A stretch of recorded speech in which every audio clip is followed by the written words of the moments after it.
cada tanto tiempo vamos haciendo una pausa y la vamos canalizando ahí por medio de algunos de los moderadores. Bueno, ¿estamos listos? Esto. Bueno, chicos, vamos a situarnos primero en la página 95. Tengo entendido que ustedes quedaron cuando se da la batalla, aquella famosa batalla de Caseros del 3 de febrero del 52, en la cual pierde Rosas en manos de Urquiza.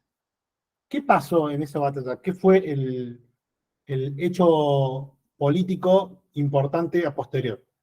Que el 31 de mayo del 52 se suscribió el Acuerdo de San Nicolás, por el cual se establecía la observancia del Pacto de 1831, que era aquel pacto de cooperación entre todas las provincias, la reunión de un Congreso General Constituyente en la ciudad de Santa Fe que debía instalarse en el mes de agosto siguiente, enviando a cada provincia 2 diputados, a los fines de que, naturalmente, de sancionar la Constitución. Recuerden ustedes que cuando Urquiza llega a... Ahí me están levantando la mano, ahí no sé si ustedes van acá empezando a hablar. Cuando Urquiza llega al poder, tiene la legitimidad para liderar la batalla contra Rosas, la principal crítica que se le hacía a Rosas era la falta de una constitución nacional. La cantidad de años detentando el poder y llevando adelante el poder ejecutivo sin tener una constitución nacional. Entonces, lo principal que tiene que tener el Acuerdo de San Nicolás, el principal elemento es la necesidad de una constitución nacional que dote de institucionalidad a la Confederación, ¿sí? Entonces, ese es el principal mandato. Por otro lado, este Acuerdo de San Nicolás preveía la abolición de los derechos de tránsito sobre mercaderías que circulasen de una provincia a otra, fundamental para cerrar con esta etapa de lucha entre provincias, de divisiones. Y el último punto que tengo anotado ahí en el PowerPoint es la formación de una autoridad de carácter nacional provisoria bajo el título de director provisorio. ¿Quién iba a ser el director provisorio? Naturalmente, aquel que había liderado el proceso contra el tirano, y lo digo entre comillas, el tirano Rosas, entre comillas una vez más, porque así lo llama el libro, ¿quién iba a ser? Naturalmente Urquiza. Urquiza fue designado director provisorio. ¿Cuál era la potestad del director provisorio? Bueno, detentaba la representación de los asuntos exteriores, garantizaba la paz interior, tenía a su mando todas las fuerzas militares existentes en las provincias, la reglamentación de la navegación de los ríos interiores y del sistema de correos, y la mejora general de los medios de comunicación. También se tenía que ocupar de la organización del Congreso Constituyente, que era la principal tarea que tenía encomendado. Si el director provisorio hubiese hecho todo lo demás, pero no hubiese llamado a una Constitución Nacional, le aseguro que no hubiese durado demasiado, ni si no hubiese tenido legitimidad, porque era la principal necesidad de ese momento, era tener una Constitución Nacional de manera urgente. Una Constitución Nacional de consenso y con legitimidad. Entonces Urquiza iba a ser el director nacional. Tener en cuenta que cada provincia iba a mandar 2 diputados para que, bueno, poder sancionar la Constitución Nacional. Este acuerdo de San Nicolás lo ratificaron todas las provincias, menos una. ¿Quién no la ratifica naturalmente? Buenos Aires. Buenos Aires ve comprometido tal vez sus intereses, ve comprometida la centralidad de la escena y deciden no ratificar el acuerdo de San Nicolás y no forma parte de la Confederación. Vamos a dar el título de Buenos Aires rechaza el acuerdo. ¿Cuáles son los argumentos por los cuales Buenos Aires rechaza el acuerdo? Bueno, vamos a hablar de su principal exponente de ese momento, que era Mitre. Mitre expresó su opinión contraria del acuerdo y a las funciones que se otorgaban a Urquiza. ¿Cuál fue el argumento que se utilizó? Hay que ver si era o no una excusa. No sé eso. Déjame la próxima, porque vamos a avanzar hacia eso que estamos viendo, las fuentes constitucionales. Pero primero vamos a ver por qué Buenos Aires no suscribe el acuerdo de San Nicolás. Naturalmente que es una cuestión de intereses, una cuestión financiera, una cuestión de preponderancia. Mitre va a criticar a Urquiza en su rol de director supremo. ¿Por qué? Porque tenía, según él, más prerrogativa, más poder de la que tendría un presidente, más poder de la que tendría un eventual Congreso Nacional, más poder de lo que tendría un eventual mandatario. le achacaba Mitre a Urquiza que iba a tener facultades de delegación legislativa como director provisorio. Entre otras cuestiones, como por ejemplo, él esgrimía que este nuevo formato de director provisorio era, tal cual lo dice el libro en el punto 5 del título que estamos leyendo, una dictadura irresponsable, sin contrapeso y sin antecedentes. ¿Está bien? Básicamente, ¿cuál es el argumento de lo que habla Mitre? Que de lo que tanto habían luchado contra Rosas, Urquiza se estaría convirtiendo en lo mismo. En este momento estamos viendo la página 96. Naturalmente, con estos argumentos, pero con un trasfondo económico, la legislatura de Buenos Aires rechaza el acuerdo de San Nicolás. No lo suscribe, lo que motivó que tomara carta en el asunto Urquiza, porque fíjense usted que había casi una unanimidad, casi un acuerdo generalizado de todas las provincias, y la única que no suscribe es en Buenos Aires. Entonces Urquiza lo que hace es condenar al exilio a los principales diputados opositores. Clausuró la legislatura y asumió provisionalmente el gobierno de la provincia de Buenos Aires. Clausura la legislatura de Buenos Aires y se hace cargo del gobierno de la provincia de Buenos Aires. Esto lo puede sostener por poco tiempo, porque una vez que se reagrupan los bonaerenses, los porteños, le dice el libro, tiene que, bueno, abandonar el territorio de la provincia de Buenos Aires. El 22 de septiembre de 1852, una ley de la provincia de Buenos Aires dispuso retirarle a Urquiza el encargo de las relaciones exteriores que Buenos Aires le había dado con el protocolo de Palermo. Entonces ya estamos hablando que hay un enfrentamiento frontal, ¿sí? Un enfrentamiento frontal por el cual ya por un lado está la Confederación y por otro lado la provincia de Buenos Aires, por separado. ¿Qué vamos a ver que puede esgrimir el libro importante ahora del párrafo este? El 22 de septiembre de 1852, una ley dispuso retirarle a Urquiza el encargo de relaciones exteriores. Bueno, por ahí estamos bien. ¿Qué quiere decir esto? Que le retira las... ¿Cuál es la importancia de que le hayan retirado el encargo de las relaciones exteriores, las relaciones comerciales? Que antes Urquiza era el único que representaba a la Confederación, a lo que hoy es la Argentina, ante el mundo, ¿sí? Era el único que representaba a la Argentina ante el mundo, a lo que hoy es la Argentina. Ahora, con esta quita de la representación exterior, quien quisiera comerciar con la Argentina iba a tener dos representantes. Por un lado Urquiza y por otro lado la provincia de Buenos Aires, encarnada en Mitre, con el gobernador de la provincia de Buenos Aires, iba a tener, es decir, iba a haber dos representaciones porque había dos entidades distintas, toda vez que Buenos Aires no quiso ser parte del acuerdo de San Nicolás ni integrar la Confederación. Ahora vamos a ver cuáles son las fuentes constitucionales que llevaron a la Constitución de 1853. Es importante tener en cuenta que el Acuerdo de San Nicolás es importante porque es la antesala de una Constitución Nacional. Una Constitución Nacional que fue preponderante porque fue la primera que tuvo los consensos necesarios para regir nuestro país. De hecho, un inmenso porcentaje de la actual articulado de la Constitución Nacional data de esa época. Una Constitución de tinte liberal que ha tenido reformas pero que mantiene su sustancia. ¿Cuáles son las fuentes constitucionales?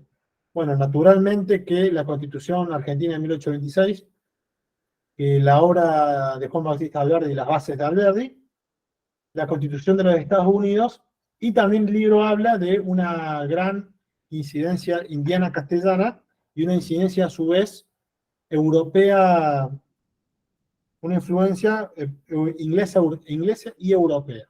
Entonces tenemos una gran variedad de fuentes y de influencias.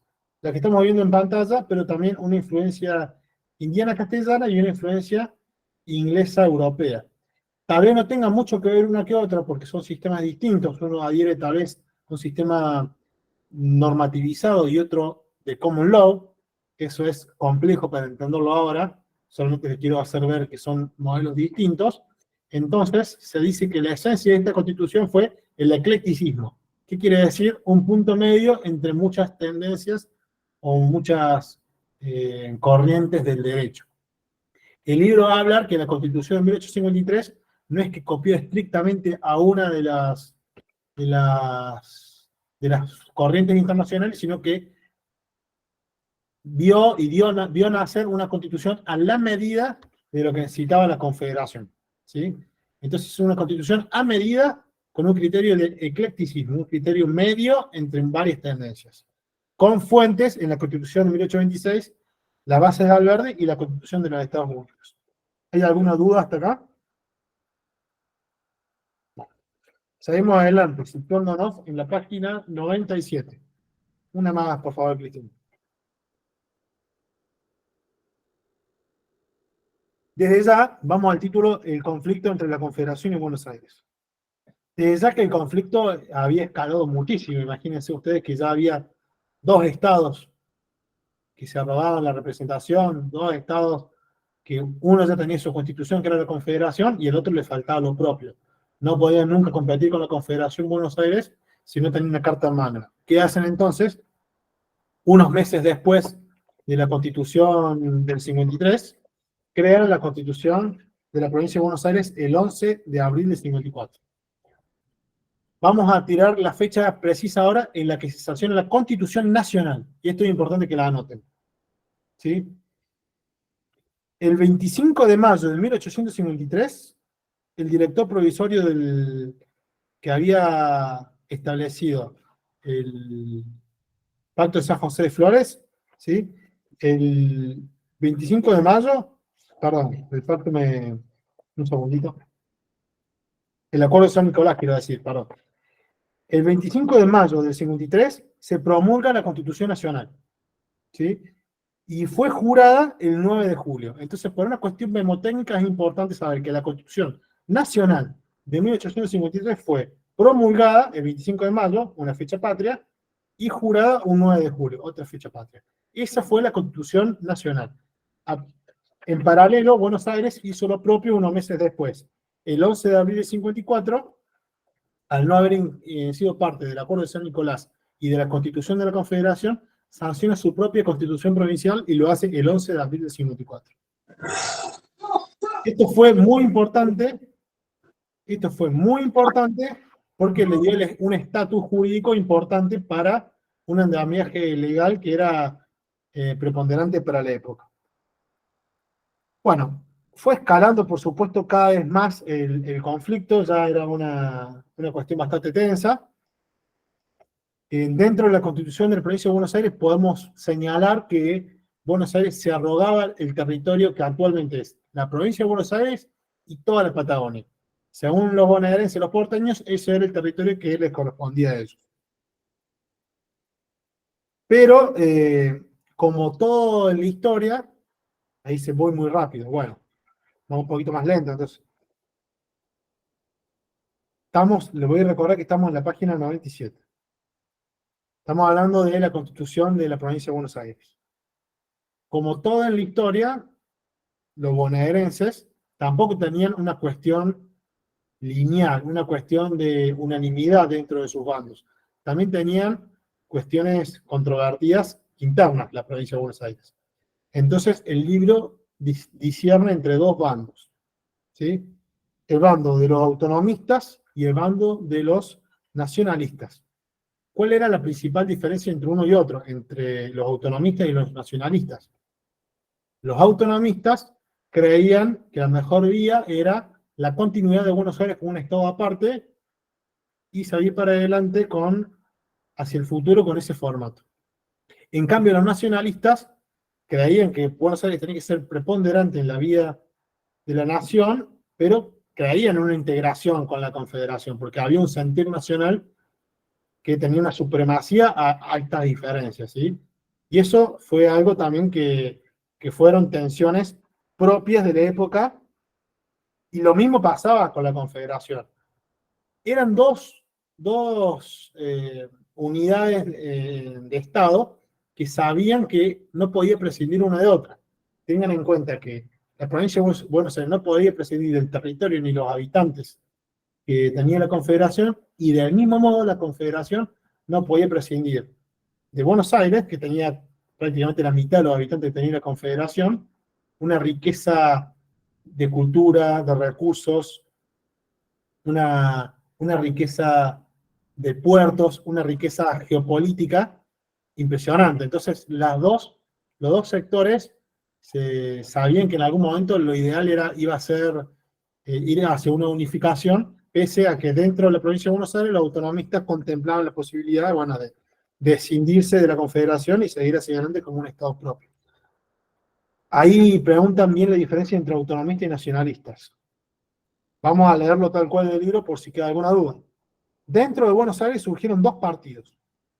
Los autonomistas, que estaban dispuestos a separarse definitivamente de la Confederación, y los nacionalistas, que luchaban por una organización nacional bajo hegemonía porteña. Una vez más, la diferencia entre una y otra está en que los nacionalistas, pese a que creían que Buenos Aires tenía que ser preponderante, pensaban que tenía que ser parte de la Confederación. Decían, bueno, Buenos Aires tiene que ser parte de la Confederación y tiene que ser preponderante. En cambio, los autonomistas prescindían de la Confederación como Estado Nacional y decían, bueno, nos separemos para siempre y sigamos para adelante. Algo similar, por ejemplo, salvando las diferencias de lo que puede hacer el Estado de Cataluña, por ejemplo. Hay algunos que piensan, bueno, Cataluña tiene que ser un Estado propio, o Cataluña tiene que ser parte de España con un rol preponderante, o tiene que ser parte de un Estado-nación más grande de lo que es Cataluña. Bueno, ese debate lo tenían con mucho menos voltaje la provincia de Buenos Aires. Había mucho más de coyuntura, de circunstancias, que en realidad el sentimiento de Estado propio, ¿sí? Había más intereses económicos que otra cosa. Siguieron en este sentido la escalada de tensión sin que uno avanzara militarmente hacia el otro, hasta que el Congreso de la Confederación le solicitó y habilitó a Urquiza a anexar a Buenos Aires, a ir por la unificación con Buenos Aires. Motivo por el cual allí se dio, los habilitó para empezar a formar un ejército a la Confederación para atacar Buenos Aires. Y eso sucedió ¿cuándo? El 23 de octubre del 59.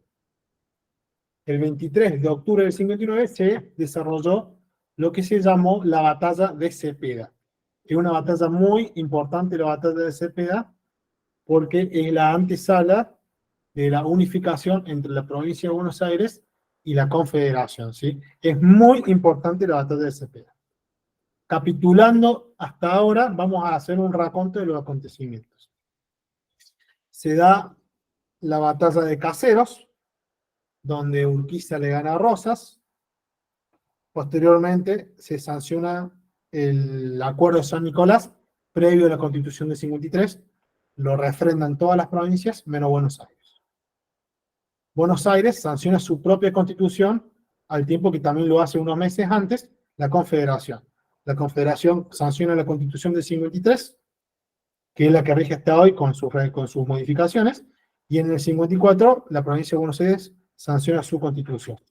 Tienen 6 años de conflicto hasta que el Congreso de la Confederación le pide a Urquiza que vaya por Buenos Aires para intentar unificarlo, incorporarlo, y se enfrenta el ejército de Buenos Aires y el ejército de la Confederación, uno al mando de Urquiza, la Confederación, y otro al mando de Mitre, la provincia de Buenos Aires, en lo que fue la batalla de Cepeda, ¿sí? Que fue el punto culmine de esta disputa entre los dos bandos. Se dio el 23 de octubre del 59. ¿Quién gana la batalla de Cepeda? Gana en el campo de batalla Urquiza. Gana contundentemente y Mitre se retira. Está buenísimo el cuadro anterior, Cristian. Eso. Este cuadro está sacado del libro, es muy interesante y muestra lo que más o menos estaba contando. 6 años de conflictos, cada uno con su constitución, y se dirime en Cepeda. Urquiza versus Mitre, gana Urquiza, pierde abruptamente en el campo de batalla Mitre. ¿Y esta batalla de qué es la antesala? del Pacto de San José de Flores. ¿Qué pasó con el gobernador interino de Urquiza? No sé a qué te referís, no sé si me lo pueden apuntar alguno, podemos ahondar, Cristian, con la pregunta aún ingresante. Bueno, Ahí veo bien eso. ahí vamos continuando mientras vemos a qué se refiere la consulta. La batalla de Cepeda, en la cual Urquiza le gana a Mitre, lleva a un pacto muy importante que fue el Pacto de San José de Flores, que se firma el 10 de noviembre de 1859. Es decir, el 23 de octubre se da la batalla de Cepeda y el 10 de noviembre del 59 se da el Pacto de San José de Flores, que es muy importante porque, vamos a empezar a enumerar, en el Pacto de San José de Flores, Buenos Aires se declara parte integrante de la Confederación. Se acabó la división. Como tal, Buenos Aires va a efectuar una revisión de la Constitución de 1853 que sancionaron para sí mismos la Confederación. Es decir, si bien perdieron en el campo de batalla, si bien se unen a la Confederación, se les permite a los porteños, a los bonaerenses, a la provincia de Buenos Aires, se les permite revisar la Constitución, llamar a una convención constituyente provincial primero, para ellos ver qué puntos eran controvertidos, y después llamar a una convención constituyente nacional para revisar la Constitución del 53 y modificar algunos artículos que ellos creyeran que eran inapropiados o que afectaran demasiado sus intereses.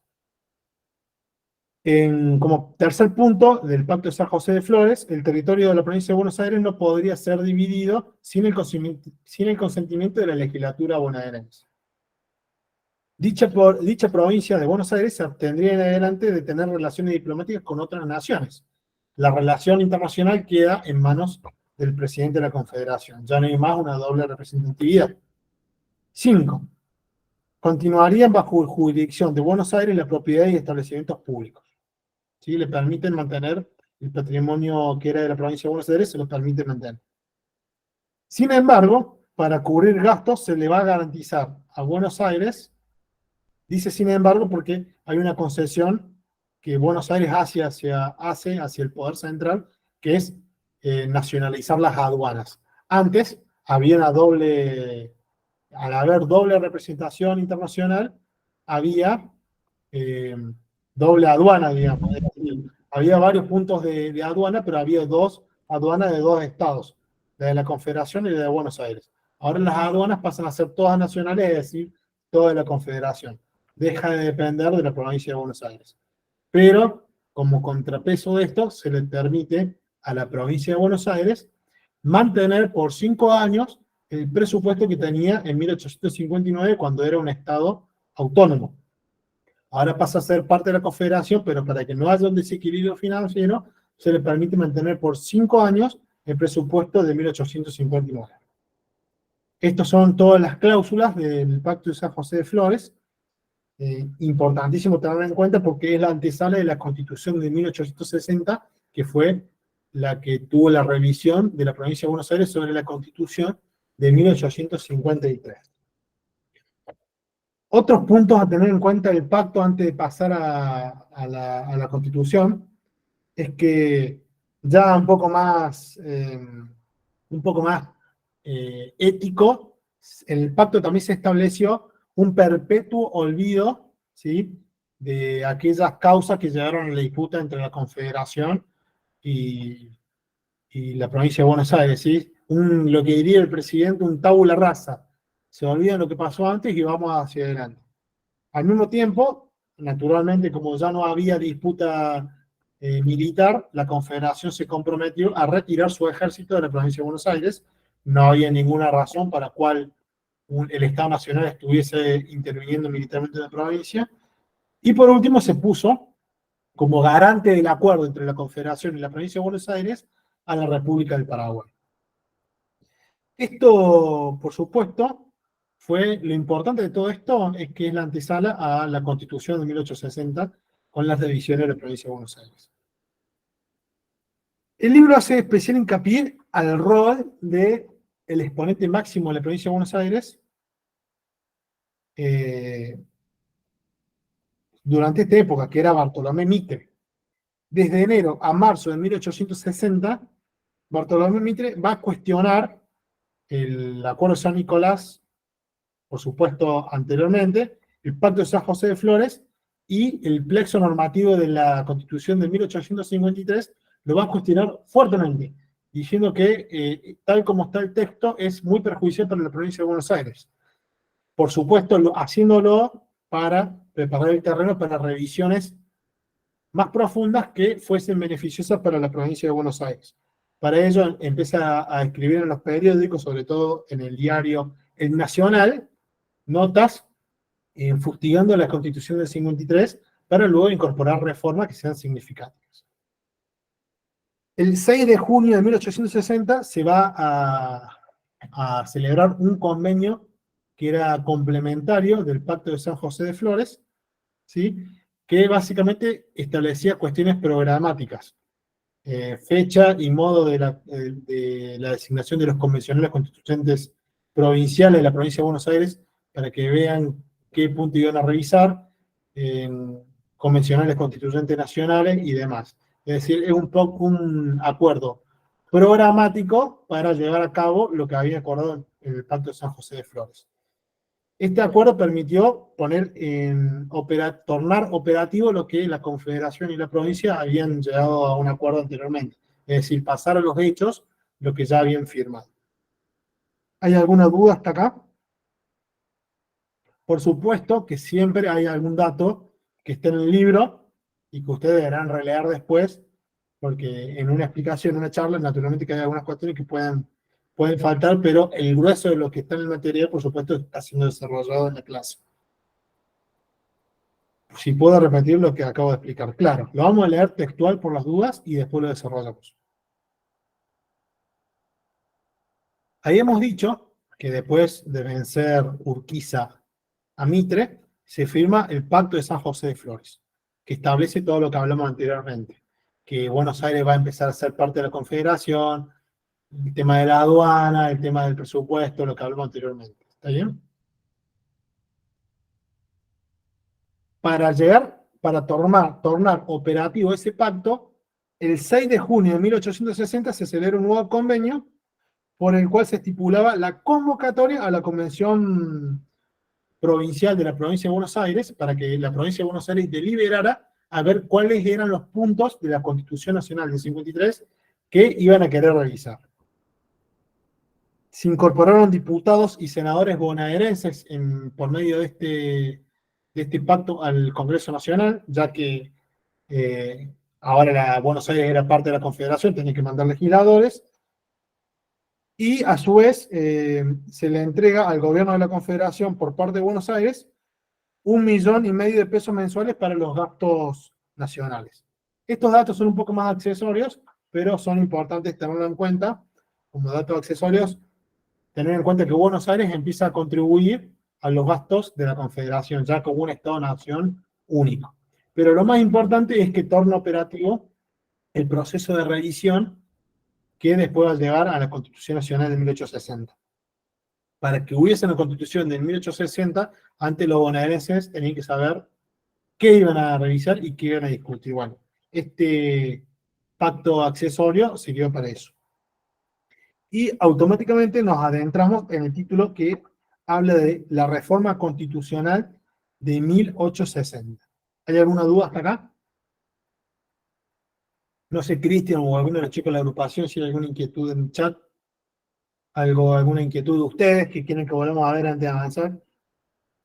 Creo que la mayoría se fueron ahí subsanando a medida que fuiste avanzando.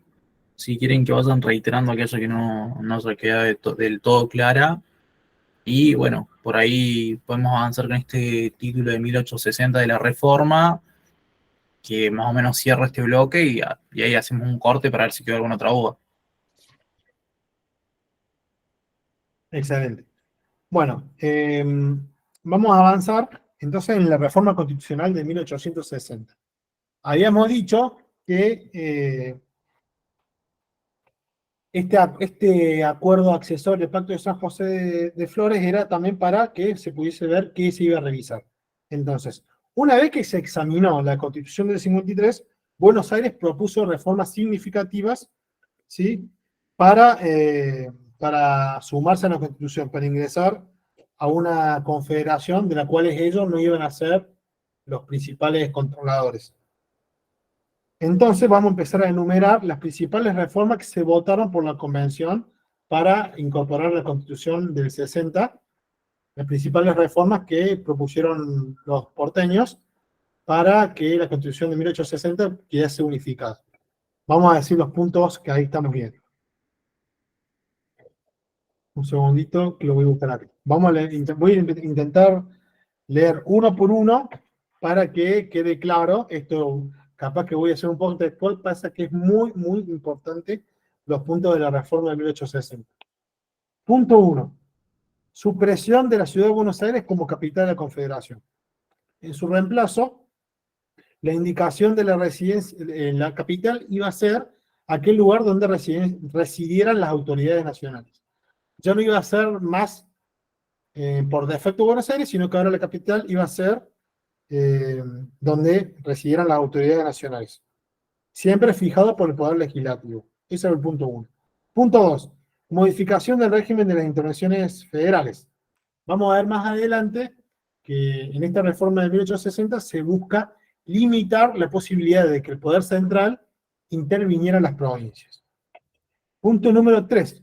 Supresión del requisito de revisión de las constituciones provinciales por el Congreso Nacional. En la Constitución de 1853 está permitido que las constituciones provinciales fuesen revisadas por el Parlamento Nacional. Ya no más. Punto 4. Supresión del juicio político a los gobernadores por parte del Congreso Nacional. El Congreso Nacional ya no juzga a gobernadores. Punto 5. Se buscó un texto, agregarle un texto a la Constitución que resguardara la libertad de imprenta, que es básicamente la posibilidad de salvaguardar la libertad de prensa en los periódicos.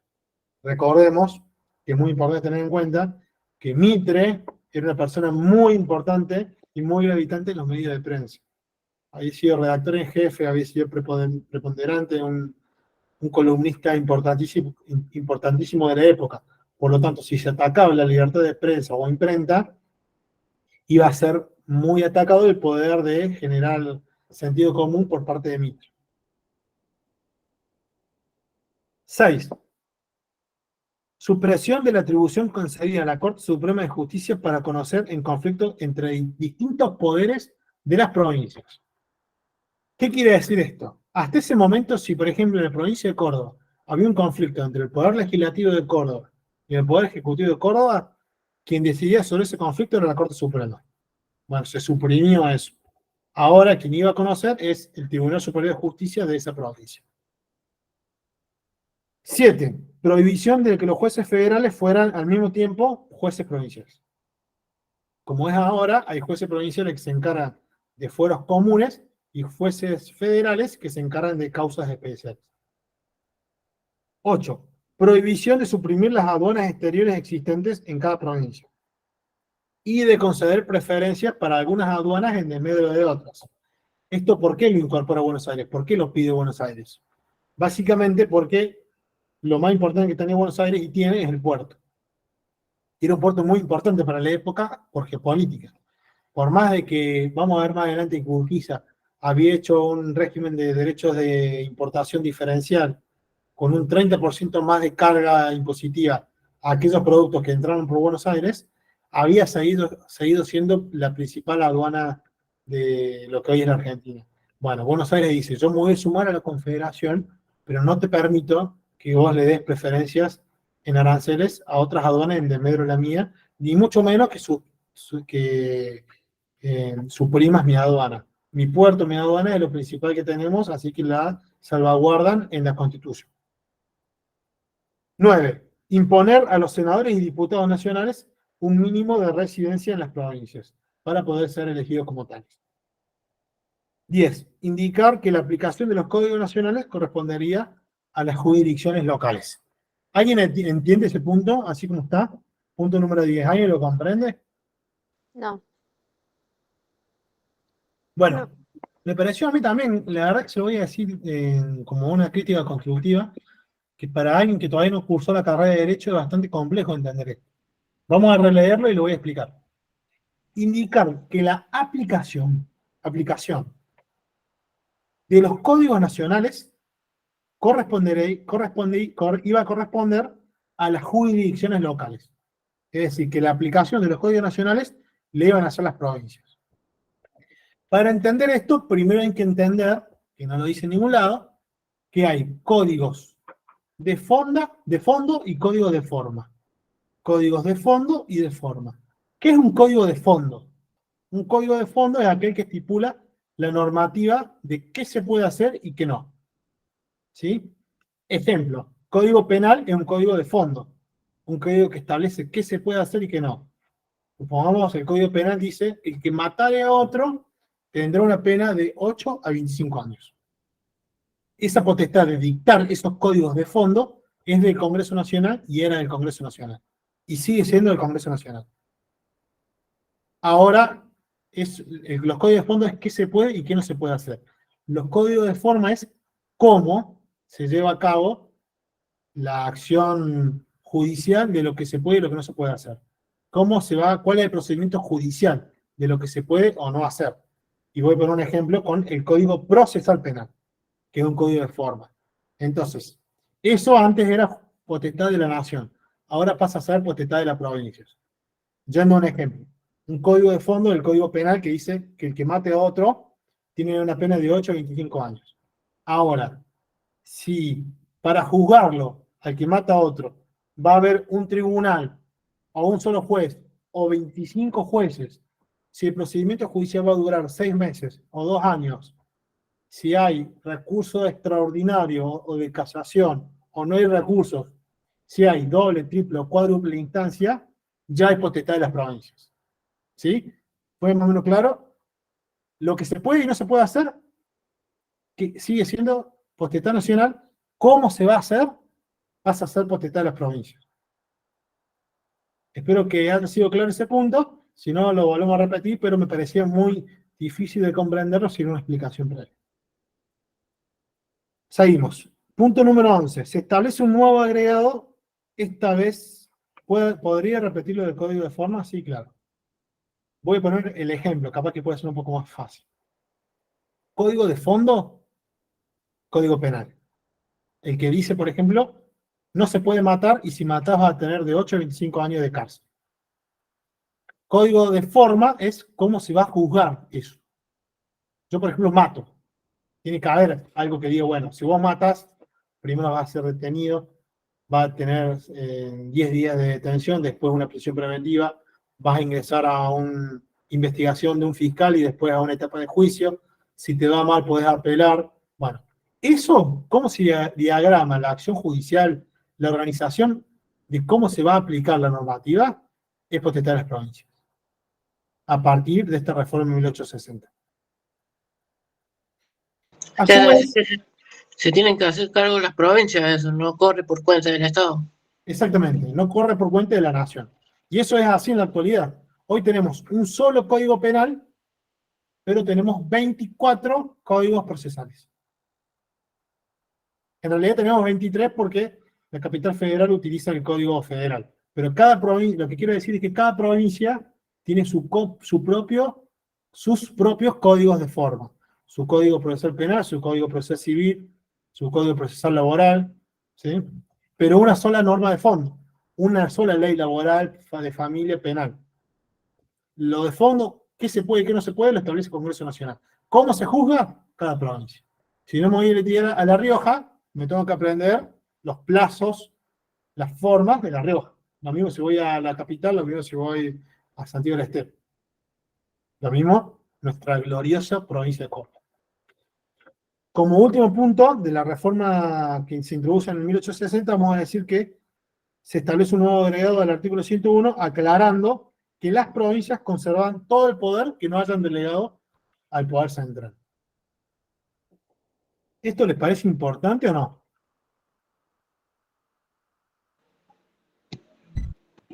Sí, mucho. Es muy importante. Vamos a leerlo claramente y le voy a explicar la importancia.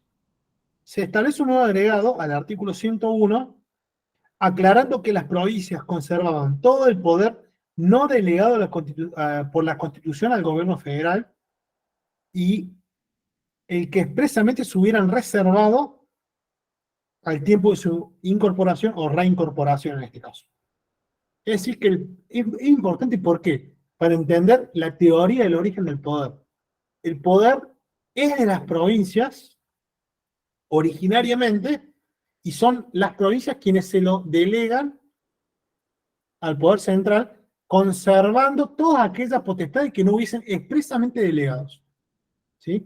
Por eso es tan importante este artículo, porque deja sentado que las provincias son preexistentes al Estado Nacional y que son estas quienes delegan potestades. No es que el poder es de la nación y esta le permite a las provincias. Es exactamente al revés. El poder es de las provincias, delegan parte del mismo en la nación y conservan todo lo no delegado. Bueno, la Convención ad hoc de 1860 fue la primera que efectuó una reforma con posterioridad a la sanción de la Constitución de 1853. Por supuesto, hay un punto a tener en cuenta. La fuente que se utilizó para realizar la reforma fue el Pacto de San José de Flores, ¿sí? Y no se utilizó lo que estipulaba la Constitución del 53. Porque la Constitución del 53 decía que no se podía reformar la Constitución hasta 10 años de sancionada la misma. Es decir, no se podría haber tocado hasta 1863. Se utilizó como plexo normativo el pacto preexistente para luego poder sancionar la Constitución de 60. Muchos juristas justifican esto diciendo que no es propiamente dicho una reforma, sino que es un complemento de la sanción primaria de la Constitución del 53. Es decir, que es un poder constituyente que se dilató durante 7 años, digámoslo. ¿Sí? Ese es el razonamiento que hacen algunos para justificar que se violó la cláusula de la Constitución del 53 que no permitía reformarla por un término de 10 años. ¿Hay alguna duda hasta acá, estimados? No. Bueno. Entre algunas de las modificaciones que se introdujo en la Convención para el Procedimiento Reformador en más, ¿sí? Se introdujeron también modificaciones para las próximas reformas de la Constitución. Esto es importante. Primero, se eliminó la exigencia de que solamente el Senado podía iniciar un trámite de reforma constitucional. Antes era el Senado el que sí o sí tenía que arrancarla, ahora es lo mismo cualquiera de las dos cámaras. Y lo segundo es, se eliminó la prohibición de reformar la Constitución del 53 hasta pasados los 10 años, que básicamente es lo que permitió que se introdujera este nuevo texto constitucional. Entonces, dicho esto, está la Constitución de 1860. Es muy importante, lo voy a repetir, muy importante saber Caseros, Cepeda, de acuerdo a San Nicolás, Constitución del 53, Pacto San José de Flores, Constitución del 60. Es muy importante, muy, muy importante. ¿Qué decía la Constitución del 53? ¿Qué decía la del 60? ¿Qué modificó Buenos Aires del 53? Es muy, muy importante y sí o sí se lo van a evaluar. Vamos ahora al título de las intervenciones federales. Por ahí, antes de seguir avanzando, me gustaría ahí remarcar algo que dijiste, Fede, respecto de los ensayos constitucionales que se dieron, los que fracasaron, y bueno, son el del 53 y el 60, que fueron los que prosperaron. Es importantísimo marcar cuáles fueron las características de cada uno, porque suelen preguntarse en los choice o suele preguntarse en algún ejercicio donde te hacen ubicarlo cronológicamente, tener en cuenta todos estos datos. Y ese cuadro que estuvimos mostrando anteriormente, junto con otros, están dentro de lo que es el libro, así que es importante leerlos. Por algo, justamente, el libro los marca y, bueno, les da cierta relevancia a ellos. Si queda alguna duda respecto a estos temas, tratemos de explayarla ahora, así continuamos con el tema que sigue. Bueno, vamos a considerar el silencio como una comprensión clara e inequívoca de lo que venimos diciendo. Seguimos entonces. El próximo título del libro es Las intervenciones federales. En este título Eso está un poco avanzado para dejarlo ahí, Cristian. Déjalo. El próximo. La próxima es Filipina Palma. Dejémoslo ahí porque es a donde voy a llegar. Voy a avanzar un poco rápido en esto, los invito a que después lo lean en las intervenciones federales. Voy a hacer una explicación más práctica de lo que dice el texto e intentar mostrar la diferencia entre uno y otro. ¿Sí? Ustedes, los chicos de la agrupación, fíjense el tema del horario, avísenme cuando estemos un poco jugados de tiempo, así yo sé cómo estamos de tiempo. Pacto de San José de Flores, 10 de noviembre de 1859, y que hay alguien lo consulte. En los dos lados, tanto en el cuadro como en el texto, Pacto de San José de Flores, 10 de noviembre de 1859. Seguimos. La intervención federal. Como vimos, en la reforma del 60 se realizó una morigeración, una cuestión de restringir lo que establecía sobre la intervención federal la Constitución de 53. ¿Por qué pidió esto la provincia de Buenos Aires? Porque quería justamente no ser intervenida. ¿Qué decía? Básicamente le voy a dividir en dos. ¿Qué decía la Constitución del 53? Y cómo quedó el texto después de lo que pidió Buenos Aires. El texto de la Constitución del 53, o lo que rezaba ese texto sobre las intervenciones federales, decía lo siguiente. El artículo 6 de la Constitución del 53 autorizaba al gobierno central, al gobierno federal, a intervenir en el territorio de las provincias con requisición de la legislatura o el gobernador, o sin ella, es decir, a pedido del gobernador o la legislatura provincial, o sin pedido del gobernador, al solo efecto de restablecer el orden público perturbado por la sedición o atender a la seguridad nacional amenazada por un ataque o peligro exterior. ¿Sí? Es decir, habría un doble estándar. Primero, una intervención federal pedida por las autoridades y otra sin pedido de autoridades en el caso de sedición o para atender cuestiones de seguridad nacional amenazada por un ataque o peligro exterior. Peligro exterior o sedición.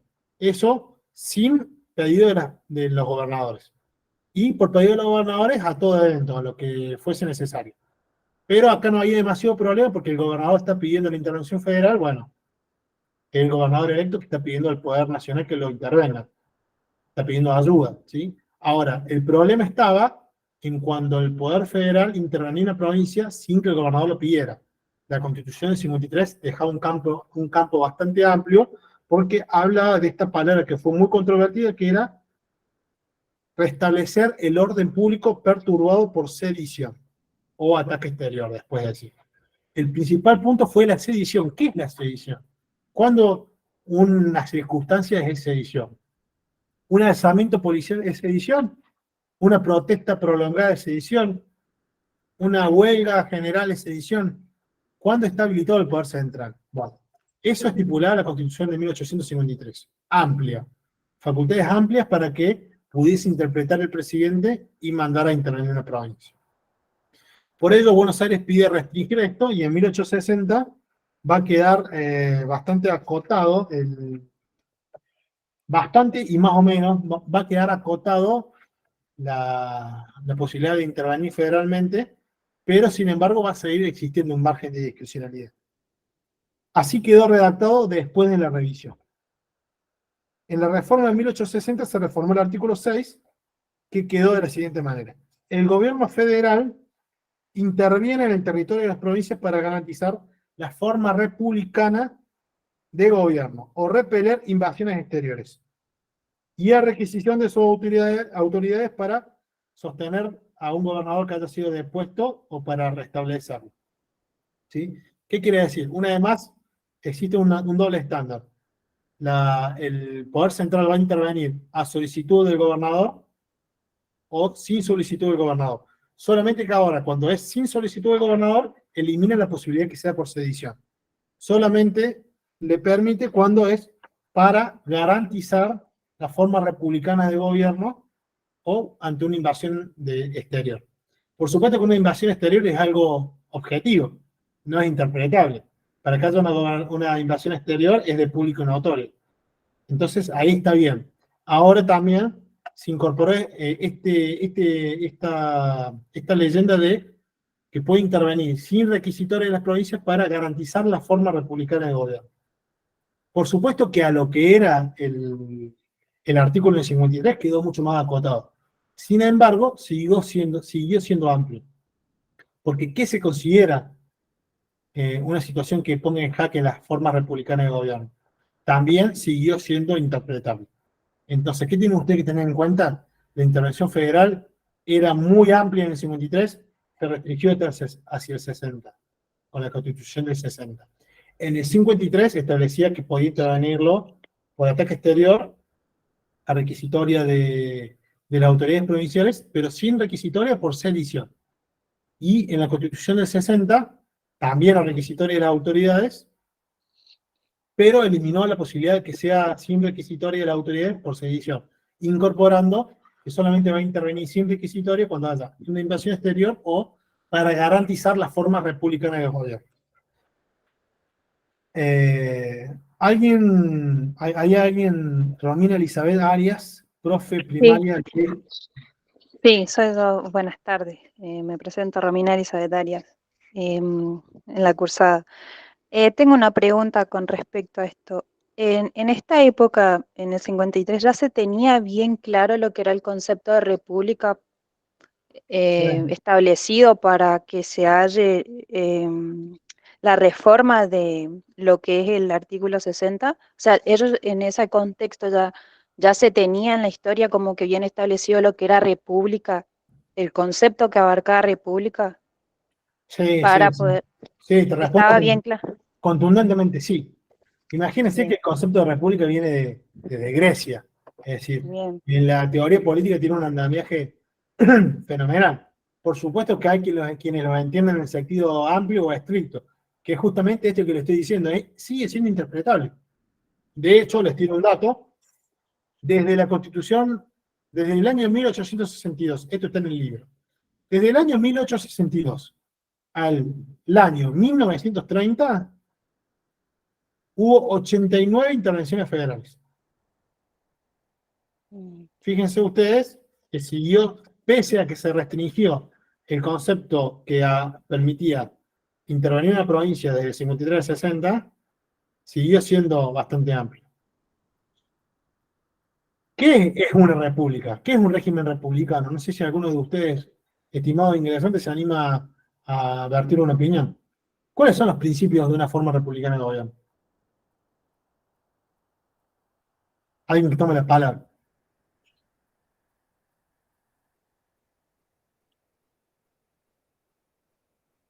Bueno, hay un poco de timidez. La forma republicana de gobierno, básicamente, ahí, a ver, Julián Michavila. La forma republicana no es la que divide los tres poderes del Estado. El Estado, Bueno, el Ejecutivo, Judicial y Legislativo. contundentemente sí, estimado Julián, estás acertado, estás en lo correcto. Por supuesto que hay república en sentido amplio y estricto, algunos incorporan otros preceptos. Fundamentalmente, la forma republicana data de división de poderes. También una forma republicana habla de que haya periodicidad en los mandatos, ¿sí? No quiere decir que necesariamente sea o no la misma persona la que detente el poder. No es antirrepublicano, al menos en el sentido estricto, que una sola persona siga siendo consecutivamente primer mandatario siempre que haya habido periodicidad en los mandatos y se haya sometido, vencido cada mandato, a la voluntad popular. Pero ahí está también interpretación. Alguien podría interpretar que para cada periodicidad necesariamente tiene que haber cambio de gobierno. Bueno, Angela Merkel en Alemania fue 20 años canciller, primer representante del Ejecutivo alemán. ¿O no antirrepublicano? Bueno, no sé. Por eso, en el sentido estricto, habla de la división de poderes y esta cuestión de periodicidad en los mandatos con posibilidad de que se vote nuevamente, sea o no la misma persona la que se haga de la representación. Pero, fundamentalmente, es lo que dice Julián, división de poderes y la plena independencia de uno y de otros. Y el control mutuo también son valores y conceptos republicanos del gobierno. Bueno, ha quedado más o menos claro el concepto de intervención federal, cómo era en el 53, cómo era en el 60. Continuamos entonces con lo que es. A mí me gustaría que me, disculpen, ¿no? Sí, porque como llegué medio tarde, No, por favor, lo que haga falta. si me podría repetir la temática, digamos así, como que en palabras breves, qué era lo que tenía en cuenta el 53 y luego lo que dijo anteriormente sobre la intervención. Seguro. Le voy a leer los artículos, pero le voy a adelantar dos cuestiones. Primero, en ambos hay una doble posibilidad, en ambas constituciones. Una intervención federal a pedido de las autoridades provinciales, supongamos, se me subleva el tercer cuerpo del ejército en rebeldía del Estado Nacional y me toma la casa de gobierno. Gobernador, digo, por favor, intervenga en la provincia con la Fuerza Armada Nacional, no sé. ¿Está bien? A pedido de las provincias. No hay problema ahí, a priori, no hay problema con las autonomías provinciales porque es la misma autoridad que fue electa por los habitantes de la provincia que está pidiendo la intervención. Pero en ambos casos también hay una posibilidad de que la provincia sea intervenida sin que sea a pedido de sus autoridades. Que eso fue lo que se buscó mayormente morigerar. En la Constitución del 53, la posibilidad de que sea intervenida sin solicitud de la autoridad era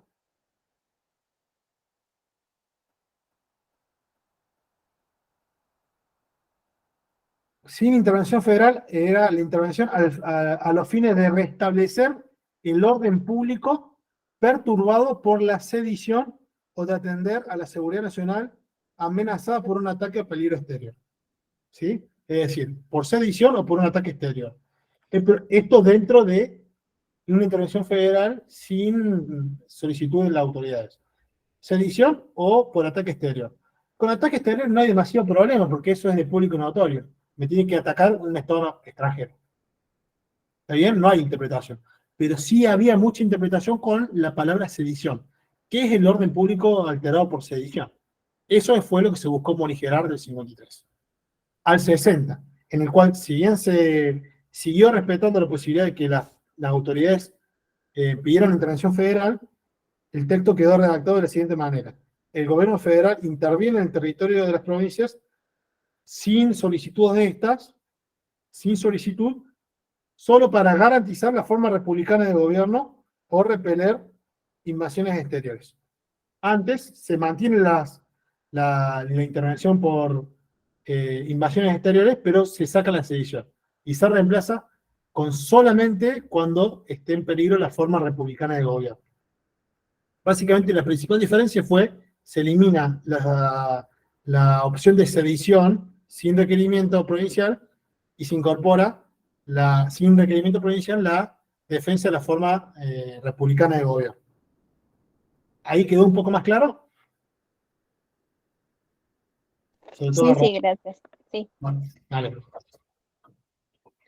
Por supuesto que así es la norma, ¿no? En todas las normas son así. Uno tiene que leerla, releerla, interpretarla y ver la voluntad legislativa atrás de un concepto u otro.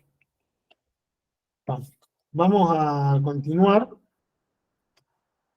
adelante con lo que es el estado de sitio. No sé cómo estamos de tiempo los chicos de la agrupación, avísenme si en algún momento tengo que meter un poco de pata. ¿Qué es el estado de sitio? ¿Alguien se anima a dar un concepto rápido? ¿Alguien se acuerda de un presidente que haya decretado el estado de sitio? ¿De la Rúa puede ser? ¿Quién lo dijo? Mateo Calderón. Sí. Bueno, excelente, Mateo. Excelente, Mateo. El último presidente que decretó el estado de sitio fue el presidente de la Rúa, en los conflictos del 20-21 de diciembre del año 2001. Ante la rebelión popular, decretó el estado de sitio. ¿Qué es el estado de sitio, básicamente? El estado de sitio es una situación de absoluta excepción mediante la cual se suprimen las garantías y los derechos individuales. ¿Sí? Nosotros, todos los ciudadanos, tenemos derechos. Tenemos derecho a no ser apresados sin juicio previo, derecho a la libre circulación, etc. Durante el estado de sitio, por ser una situación de extrema excepción ante un peligro inminente, una conmoción interior o ataque exterior, se suprimen las garantías constitucionales e individuales y el presidente puede, por ejemplo, prohibir la libre circulación por las calles, apresar a una persona sin juicio previo, entre otras cuestiones. Lo que no puede hacer jamás el presidente en nuestro sitio, pese a estar suprimiendo las libertades individuales, es sentenciar una condena, puede detener pero no dictar sentencia, ni conmutar penas. Es algo que jamás puede hacer un presidente. Acá me preguntan si se suprimen todos los derechos. Sí, en principio se suprimen todos los derechos, naturalmente, salvo lo elementario de la vida, la salud y demás. Siempre en el estado de sitio se va a permitir un remedio judicial, que esto no hace al libro ni a la clase, que es un habeas corpus, que sirve para saber la situación judicial y el paradero de aquella persona que fue apresada sin juicio previo. Por supuesto que el estado de sitio es un régimen, una cuestión muy excepcional y que se puede dar solamente por conmoción interior o ataque exterior. Y se dio mayormente con los gobiernos de facto dictatoriales y con algunos gobiernos constitucionales, como el del doctor de la Rúa en el año 2001. Bueno, vamos a dejar en claro que es totalmente excepcional, que tiene que ser una situación totalmente extrema. Algunos antecedentes del estado de sitio de la Constitución, algunos antecedentes normativos, vamos a nombrarlos: el Estatuto de 1815, el Reglamento de 1817, las Constituciones de 1819 y 1826. Estas dos últimas constituciones permitían que se dictara el estado de sitio, pero que solamente lo podía hacer el Congreso. ¿Se puede condenar luego a un presidente por lo que haga en el estado de sitio? Por supuesto. Si comete crímenes en el estado de sitio, sí. No se lo va a condenar por haber aprehendido a una persona sin juicio previo, porque eso está dentro del marco de la Constitución, siempre que se acredite esta conmoción interior o ataque exterior. En razón de esta atribución de la Constitución del 53 del estado de sitio, esta Constitución le otorgaba al Congreso la posibilidad de revisar las constituciones provinciales, ¿sí? Recuerden ustedes que antes las constituciones provinciales podían ser revisadas por la legislatura nacional. ¿Qué quiero decir con esto? Por ejemplo, Mendoza hacía su constitución provincial, era revisada por el Congreso Nacional. Eso se suprimió en el año 1860.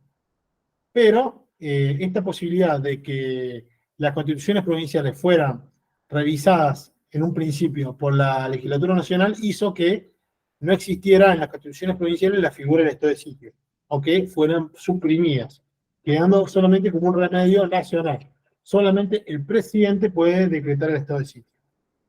Por último, ya dijimos los antecedentes normativos, lo voy a repetir por las dudas: el Estatuto de 1815, el Reglamento de 1817, la Constitución de 1819 y 1826, con la aclaración que estas dos constituciones permitían que solamente el Congreso la decretara. Por supuesto, la Constitución del 53 y la Constitución de 1860. La Constitución de 1860 le voy a leer tal cual quedó escrito el artículo.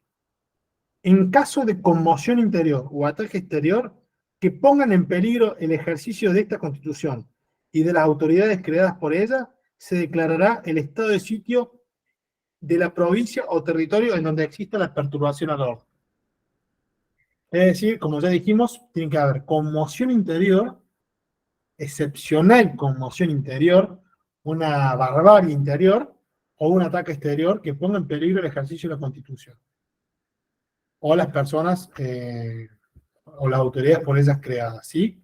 Y hay que tener en cuenta que el estado de sitio se puede decretar en todo el territorio nacional, en una provincia o en una porción delimitada también. En aquel momento, en aquel 2001, el presidente de la Rúa lo decretó en todo el territorio nacional. Por ejemplo, pregunta Gastón, no sé si querés tomar el micrófono y preguntarme un ejemplo de qué sería particularmente.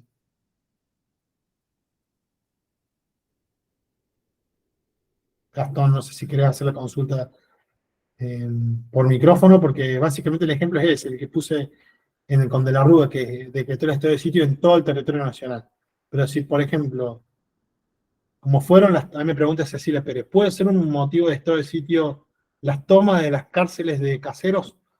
Para mí no. No es una conmoción interior que ponga en peligro la Constitución.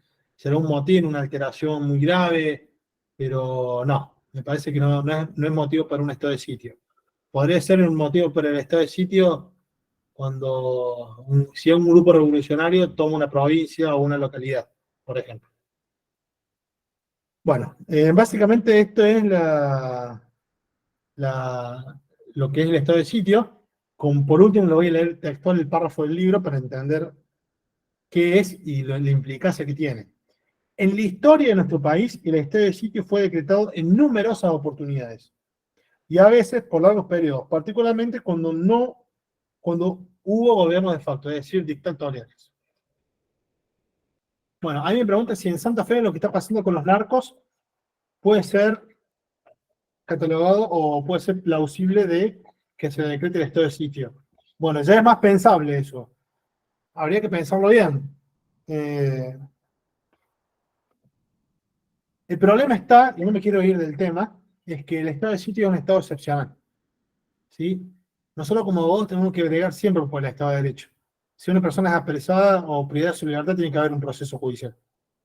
Hay que ver si la solución para Rosario o Santa Fe es el estado de sitio, porque eso implica que las fuerzas policiales o militares puedan apresar o detener a cualquier persona en cualquier momento. Es opinable. A mi modo de ver, no sé si es la solución, porque un estado de sitio tiene que ser por un tiempo determinado. Pero bueno, ya es más atendible la hipótesis. Si bien el estado de sitio es propio de nuestra Constitución, hay países que por supuesto lo tienen, y lo que se le critica, por ejemplo, al presidente Bukele, es que en El Salvador rige una especie de estado de sitio, allá se llama estado de excepción, en el cual están restringidas todas las libertades individuales en pos de su plan de eliminar a las pandillas de las calles, digamos. El Congreso le ha dado la posibilidad del estado de excepción, de manera tal que él puede legalmente, porque está facultado por el estado de excepción, levantar a un ciudadano de El Salvador sin juicio, sin una investigación previa, simplemente para una averiguación de antecedentes y tenerlo 10, 15, un año o 15 años, o lo que dure el estado de excepción, privado de su libertad. Ya es opinable, pero lo que sí quiero dejar en claro, y quiere el libro dejar en claro, es que es un supuesto de total excepción. Y tiene que ser una cuestión muy grave. Bueno, vamos a adentrarnos ahora en la base de la modernización.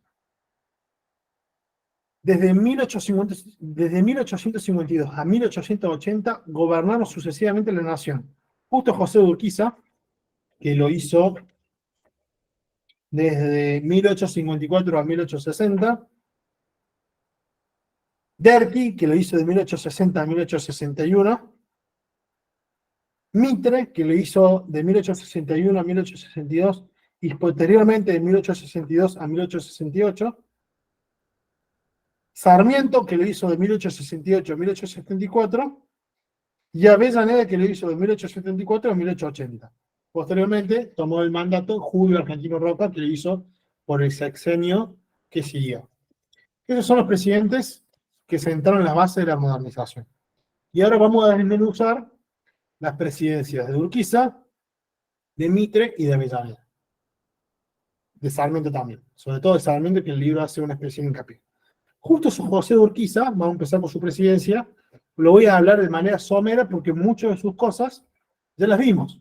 Él venía siendo gobernador de Entre Ríos, le gana Rosas, se hace presidente de la Confederación, previo a haber sido director provisorio. En este rol de titular de la Confederación fue el representante de las provincias, salvo Buenos Aires. el 5 de marzo de 1854, justo José de Urquiza fue electo presidente de la Confederación ante el Congreso reunido en Paraná. Les voy a comentar que para votar en ese momento no era universal, era solamente para varones que supiesen leer y escribir y que a su vez tuviesen un patrimonio entre 100 y 200 pesos. Vamos a decirle que él, como presidente de la Confederación, dictó leyes de la justicia federal, intentó poner en funciones a la Corte Suprema, pero no lo logró hacer de manera acabada porque hubo conflictos internos, pero estuvo el primer antecedente de una Corte Suprema que funcionara. Lo que sí pudo hacer fue dictar leyes de la justicia federal. No sé, Cristian, si querés pasar una filmina. Si podés, Cristian, pasar a la próxima filmina. Bueno, ahí estamos, los principales logros. Como presidente dictó leyes de la justicia federal, dictó leyes sobre el proceso de elecciones y sobre los derechos diferenciales. ¿Qué eran los derechos diferenciales? Una alícuota especial que iban a pagar aquellos productos que pasaron por el puerto de Buenos Aires para poder favorecer a los puertos de la Confederación. ¿Sí? Le establecía una tasa del 30% adicional para disputarle a la Confederación. ¿Qué es lo principal de su presidencia? Que le dio a la Argentina la primera experiencia constitucional después de la Constitución del 53. La primera experiencia de una dotación institucional, como dice ahí el texto. Jueces federales, el primer artículo de Corte Suprema, la incorporación de Buenos Aires a la Confederación, la posibilidad de llegar después a la Constitución de 1860 previo a los pactos el pacto de San José de Flores. Es decir, fue muy importante en la historia de nuestro país porque fue artífice de la Constitución Nacional del 53 y artífice de la incorporación de Buenos Aires para siempre a lo que hoy es la República Argentina. Entonces, como principal objetivo, ahí estamos viendo una estructura institucional, lograr una estructura institucional, lograr que Buenos Aires se incorporara, lo hizo. Las provincias promulgaron sus propias constituciones durante su mandato, algo muy importante. Recordemos que él era un hombre de las provincias, así que era uno de sus principales intereses.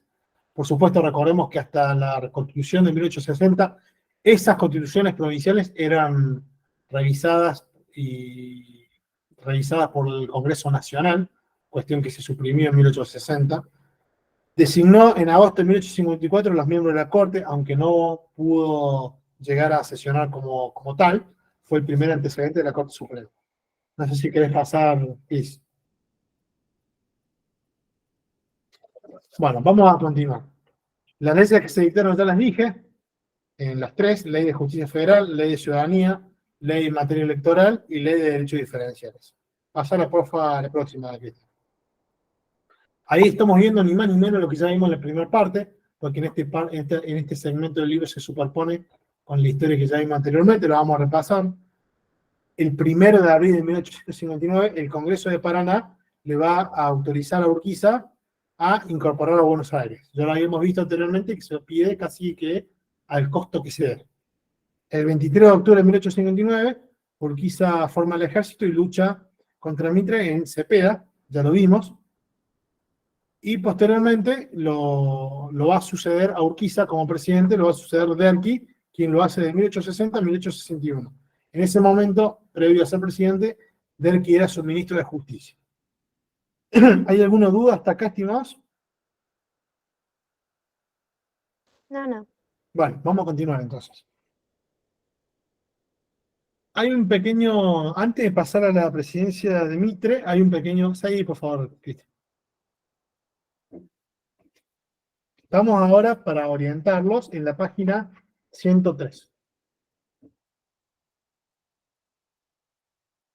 Hay algo muy importante que sucede durante la presidencia de Justo José de Urquiza, y es la nacionalización del Colegio Nacional de Montserrat y de la Universidad Nacional de Córdoba. ¿Cuándo sucede esto? Sucede en marzo de 1854. El libro marca ahí como un un paréntesis entre las presidencias para dejar sentado este hecho, ¿sí? Se nacionalizan los estudios universitarios, reza el título. Vamos a decir que los estudios del Colegio Nacional Montserrat y de la UNC, la Universidad Nacional de Córdoba, venían dependiendo de las provincias. Pero en marzo de 1854, el ministro de Justicia Derqui, que después fue presidente, le hizo saber al gobierno de Córdoba la conveniencia de que la nación se hiciera cargo. La nación que en ese momento era la Confederación, ¿sí? Porque Buenos Aires estaba aparte. Días más tarde de esta propuesta de Derqui, como ministro de Justo José de Urquiza, el gobierno de Córdoba accede dándose cuenta que le convenía, digamos. Entonces, a partir de ese momento, el presupuesto de tanto del Montserrat como de la UNC pasó a quedar a cargo del Tesoro Nacional, como lo es actualmente. El 30 de mayo de ese mismo año, el Estado Nacional fija el número y las condiciones que deberían tener los jóvenes de las provincias confederadas para acceder a una beca para estudiar en la Universidad Nacional de Córdoba. Al mismo tiempo se creó el cargo de administrador del Colegio Montserrat como autoridad de ese colegio, ¿sí? Entonces es muy importante tener en cuenta este punto, sobre todo porque habla de nuestro querido Colegio Montserrat y de la nacionalización de los estudios de la UNC. Hay que saber que en marzo del 54, de 1854, pasa a depender del Tesoro Nacional, que se designa al director del Montserrat, y que a su vez se estipulan las condiciones para aquellos jóvenes de la Confederación, no de Buenos Aires, que quisieran aplicar una beca para estudiar en la Universidad Nacional de Córdoba. Recordemos que los estudios estuvieron arancelados y no fue hasta que, por decreto del general Perón, durante su primera presidencia, se suprimieron los aranceles a los estudios superiores. Hasta ese momento, durante todos estos segmentos históricos, para estudiar había que pagar un arancel, ¿sí? Hay que tener en cuenta eso. Seguimos adelante. ¿Hay alguna duda hasta acá? Bueno, excelente. ¿Por qué se llama confederación? Bueno, se llama confederación porque fue la unión de estados provinciales en cooperación y que venían siendo soberanos, se unen en pos de un estado con supremacía. A ese estado superior, a esa unión, se llamó confederación. La confederación de estados provinciales que venían desempeñándose, recordemos la historia precedente, con caudillos que se hacían cargo de su provincia, que cada una dictaba su constitución. Bueno, se unieron y si bien cada una tenía su constitución provincial, todas se supeditaban a una constitución nacional de una confederación, a la cual adhirieron todas las provincias, como ya vimos, menos Buenos Aires, quien recién se reincorpora en 1860. Parece reiterativo, lo reitero muchas veces, quiero que les quede. Quiero que les quede bien el estatus jurídico del 53, lo que pasó del 53 al 59, que se incorpora recién en el 60 a Buenos Aires, con la Constitución revisada. Bueno, quiero que todas esas cosas queden claras para el análisis histórico. ¿Hay alguna duda hasta acá? Bueno, seguimos adelante entonces. La presidencia de Mitre. Vamos a hablar de Bartolomé Mitre. ¿Qué dice el libro? Le voy a leer tal cual lo que dice el libro y después vamos a desmenuzar un poco. Ahí Romina está levantando la mano. Adelante. No, disculpe, se me apretó sin querer. Bueno. Buenos Aires se incorpora en el 59 o en el 60. No, está bien la consulta. En el 59. Yo dije 60 recién o no. Si dije 60, es 59. En el 60 es la Constitución revisada. Se incorpora en el 59 con el pacto, ¿sí?, de San José de Flores. Si dije, lo voy a reiterar por las dudas. Uno cuando habla, bueno, se le puede ir a alguna fecha, a un año. Si dije 1860, era 1859 cuando se incorporó a Buenos Aires. En el 60 es la nueva Constitución revisada. Gracias por la aclaración, le agradezco mucho a quien ha hecho el comentario, porque sí, vale la rectificación. Bueno, la presidencia de Mitre. Por supuesto que una vez ya solucionados los problemas entre la Confederación y Buenos Aires, Mitre se va a disponer a gobernar. ¿Cuándo llega a la presidencia Mitre? Llega en octubre de 1862. Próxima filmina, por favor, Cristian. Pero, si bien Mitre pensaba que iba a tener un panorama calmo, va a tener algunos conflictos, tanto externos e internos, que van a comprometer su gestión de gobierno. ¿Cuál es el conflicto externo? La guerra del Paraguay. La guerra del Paraguay estalló en 1865 y terminó en 1870 bajo la presidencia de Sarmiento. ¿Qué era la guerra del Paraguay? Una guerra, una triple alianza entre Argentina, Uruguay y Brasil contra el Paraguay. Eso, naturalmente, que afectó a las arcas del Estado. Se sabe que la economía, las finanzas y la situación sociopolítica cuando hay una guerra es bastante complicado, así que lo afectó bastante. Y también había algunos conflictos internos con algunos caudillos que se sublevaron. ¿Quiénes fueron ellos? Varios. Chacho Peñalosa, de La Rioja, el caudillo Sá, de San Luis, y Felipe Varela, de Catamarca. Todos ellos se sublevaron contra Mitre, pero este logró sofocar todos y cada uno de los alzamientos. Entonces, estos fueron los dos hechos que, bueno, le dieron a Mitre algunos conflictos que tuvo que sortear, pero que lo pudo hacer. ¿Querés pasar la próxima filmina, Cristian?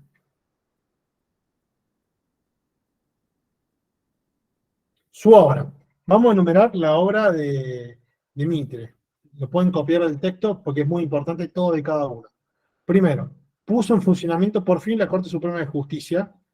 En 1862 dispuso que se iba a integrar con 5 jueces y un procurador general. El procurador general, para quien no lo sabe, dictamina antes de cada fallo de la Corte, el jefe de los fiscales, el jefe del Ministerio Público Fiscal. Como segundo punto, la Corte Suprema de Justicia estuvo afianzada a los mandatos constitucionales, a los límites de las atribuciones de los poderes del Estado y al reconocimiento de la facultad del Poder Judicial. ¿Qué quiere decir con esto? Que la Corte Suprema estuvo abocada a dotar de institucionalidad al Poder Judicial en sus primeros años de vida. No fue tanto un órgano que decidiera sobre cuestiones súper controvertidas, sino que se limitó a decir, bueno, este poder, esta atribución de este poder llega hasta acá, la atribución del Ejecutivo llega hasta acá, es la organización jurisdiccional interna, entre otros. Por supuesto que eso es fundamental para la vida judicial. Hay algo acá fundamental y muy importante que le encarga a Dalmacio Vélez Sarsfield redactar el Código Civil, el cual termina en el año 1869. Esto es muy importante, ¿por qué? Porque es el Código Civil que le encargó a Dalmacio Vélez Sarsfield y que este terminó en 1869, ya es importante tener en cuenta que cuando terminó ya era presidente Sarmiento. Ese Código Civil es el que rige hasta hoy, con 1 millón de enmiendas, por supuesto, de modificaciones, pero hasta el día de hoy rige. Fíjense en la magnitud de la obra de Dalmacio Vélez Sarsfield. Puede ser que le pregunten cuál fue el presidente que encomendó el Código Civil. Ustedes, como vinieron en las clases de apoyo de Junto con el Derecho, van a saber que fue Bartolomé Mitre. Bueno, se adoptó el sistema métrico nacional, se nacionalizó el Código de Comercio, que también fue redactado por Dalmacio Vélez Sarsfield. ¿Por qué es importante nacionalizar el Código de Comercio? Porque hasta ese momento había algunos códigos de fondo que habían elaborado algunas provincias cuando tenían autonomía. Ahora que estamos hablando de un Estado-nación único, era importante tener un único vector claro y preciso. Entonces él nacionaliza el Código Vélez Sarsfield para que rigiera en todo el territorio nacional. Se establece una línea telegráfica subfluvial entre Buenos Aires y Rosario, ya una cuestión de infraestructura, y se da un proceso muy virtuoso de unificación de la economía, de comercio exterior, que permite a la Argentina exportar materia prima e importar bienes y servicios. Sí, Ana Mato, adelante. Alguien levantó la mano. Ana, podés hablar tranquilamente. ¿Puedes repetir lo anterior que se escuchó medio entrecortado? Sí, a ver, ¿a qué me habré de referir? Bueno, por la duda lo voy a decir de nuevo. Le encarga a Vélez Sarsfield. encarga a Vélez Sarsfield el Código Civil, nacionaliza el Código de Comercio, que era muy importante porque de esta manera va a regir en todo el territorio nacional, se adopta el sistema métrico decimal, ¿sí? Una unidad de medida para que en todo el territorio nacional usemos la misma unidad de medida, se establece una línea telegráfica subfluvial entre Buenos Aires y Rosario, y se dio un proceso de unificación de la economía que permitió una mayor interacción con el mundo en cuanto a exportar materia prima e importar bienes y servicios, sobre todo bienes y servicios importantes para los ciudadanos argentinos, sobre todo también bienes de capital. ¿Hasta acá hay alguna duda sobre Mitre? ¿O algo de lo que hemos hablado? ¿Ha quedado claro? Dina, podés hablar tranquilamente. ¿Podrías explicar brevemente el tercero que se encarga Vélez Sarsfield? Claro, lo explicamos nuevamente. Hasta el momento del cual estamos hablando, la presidencia de Mitre, no había un código civil. ¿Sí? ¿Qué dice el código civil? Arranquemos por ahí. Dice, por ejemplo, todas las personas tenemos nombre, apellido, nacionalidad, todas las personas tenemos un domicilio, establece, regula los contratos, regula las obligaciones de los padres con los hijos, regula las obligaciones de los maridos, esposo y esposa, regula las sucesiones, regula todo aquello atinente al derecho privado entre los ciudadanos está regulado por el Código Civil.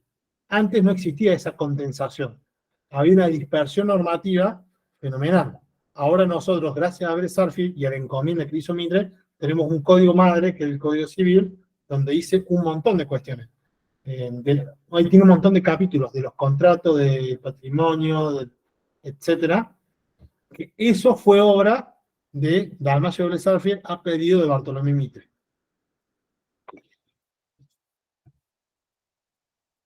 Bueno, ¿estamos? Sí, muchas gracias. Bueno, de nada. Vamos a continuar ahora. Vamos a hablar sobre Domingo Faustino Sarmiento. Sobre Domingo Faustino Sarmiento yo preparé una serie de sucesos que voy a leer, no obstante está la filmina ahí. Quiero ver una cosa, ¿podés pasar la siguiente filmina, Cristian, por favor? Bueno, a la anterior ahora, no. Quería saber, no recordaba bien qué filmina salía. Le voy a leer varios acontecimientos que el libro le dedica a Domingo Faustino Sarmiento. Lo que creo que es fundamental es la filmina que viene, pero vamos a dejar esta mientras les voy diciendo algunos tips de su vida. Domingo Faustino Sarmiento nace el 14 de febrero de 1811 en San Juan. Este muchacho, lejos de nacer en un hogar súper acomodado, nació en un contexto de humildad, una familia humilde, sin demasiadas posibilidades, pero pese a ello, gracias a sus tíos, que habían sido educados, él pudo estudiar, por ejemplo, con su tío presbítero, estudió latín y gramática. Siempre tuvo Sarmiento una contracción al saber, a la educación, por algo hoy se lo conoce como el padre de la educación argentina. De joven quiso entrar al Colegio Nacional de Montserrat, pero no pudo hacerlo por una afección de salud. Posteriormente quiso venir a estudiar a Buenos Aires, aplicar una beca, pero tampoco pudo, por lo cual se ocupó como empleado en un almacén. Les tiro estos datos para que vean el contexto de esta persona que terminó siendo tan importante y los traspiés que tuvo al comienzo de su vida, ¿sí? En los albores de su vida, en los comienzos de su vida, se declaró un admirador de Franklin, un exponente de los Estados Unidos, y de aquel país del norte de Estados Unidos en general. Sus bases constitucionales, sus costumbres, su regambre, su educación. Él era un admirador de Estados Unidos. Su tío Pascual Albarracín, por parte de madre, lo educó en literatura. Posteriormente, en 1827 y 1828, como le había comentado, quiso tener una beca para estudiar en Buenos Aires, pero no pudo. Posteriormente, cuando el caudillo Facundo Quiroga, caudillo sanjuanino, ingresa en la escena pública, ¿sí? Él se vuelve uno de sus principales detractores. Sarmiento fue uno de los principales detractores de dos figuras, de Quiroga y de Rosas. De ambos fue un detractor fenomenal. Y por ambos se tuvo que ir al exilio en dos oportunidades. Cuando Sarmiento empieza a ser un detractor de Quiroga, se empieza a acercar al bando de los unitarios. Él tiene su primera aproximación al bando de los unitarios en 1829. ¿Sí? Luego de que Quiroga avanzara en su expedición militar, en una de las batallas, en una de su expedición militar, Quiroga avanza hacia Mendoza. Y es ahí donde él se exilia por primera vez en Chile. ¿Sí? Posteriormente, va a permanecer un tiempo en Chile, va a estar entre 1833 y 1835 en la República de Chile. ¿Qué va a hacer en Chile entre 1833 y 1835? Va a trabajar en la actividad minera, ¿sí? Se va a dedicar a trabajar en la actividad minera en Chile. Posteriormente vuelve a San Juan. Recordemos que él siempre estudiaba, siempre estaba en constante formación, casi que autodidacta. Vuelve a San Juan y se pone a enseñar entre 1836 y 1840 diferentes ramas de cultura y educación. Entre ellas fue profesor de dibujo, se dedicó a organizar la banda municipal, fue defensor de pleitos, fundó la Sociedad Dramática Filarmónica y fundó la Sociedad de Bañistas. Fíjense la variedad y amplitud del espectro cultural Sarmiento, ¿no? En 1839 funda el periódico El Sonda. Posteriormente, cuando Rosas estaba en su auge, acusa a Sarmiento de ser uno de sus detractores y conspirar contra él. Por ello, en el año 1840 vuelve a exiliarse en Chile, por segunda vez. Esta vez ya en Chile toma vínculo con autoridades ministeriales y tiene un cargo público en la República de Chile, hace su ingreso a la función pública, es nombrado director de escuela, ¿sí? ¿Por qué es nombrado director de escuela? Porque toma en contacto con quien era por entonces el ministro de Educación de Chile.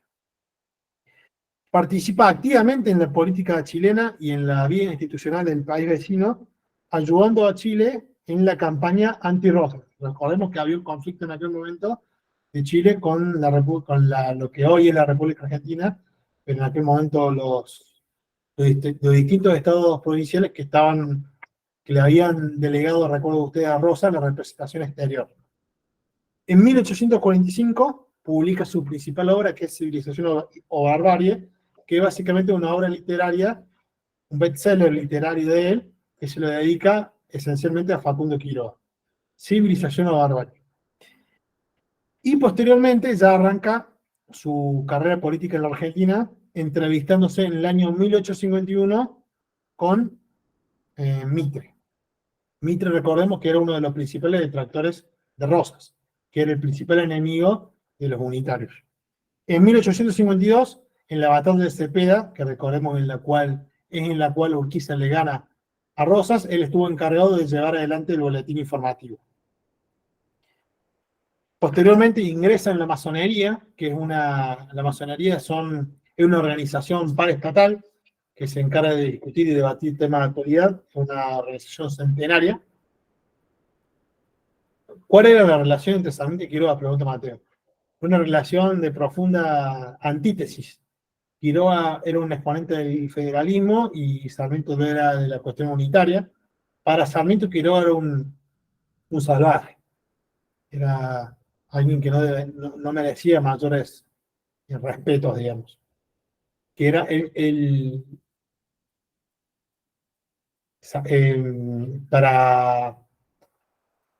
para Sarmiento Quiroga era un bárbaro.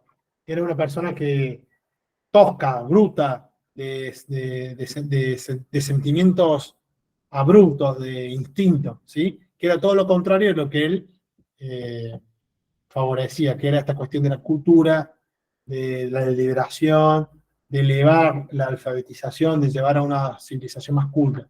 Por algo le pone civilización o barbarie. La civilización era el nuevo mundo y la barbarie, Facundo Quiroga, el caudillismo, por así decirlo. Bueno, ingresa en la política nacional, se entrevista con Mitre, luego de eso ingresa en el bando unitario a fondo, en la batalla de Cepeda está a cargo de los boletines informativos, y posteriormente acompaña en la gestión de gobierno a Mitre como su secretario, lo voy a leer, por acá lo tengo, su secretario de gobierno, tengo entendido, lo vamos a ver por acá.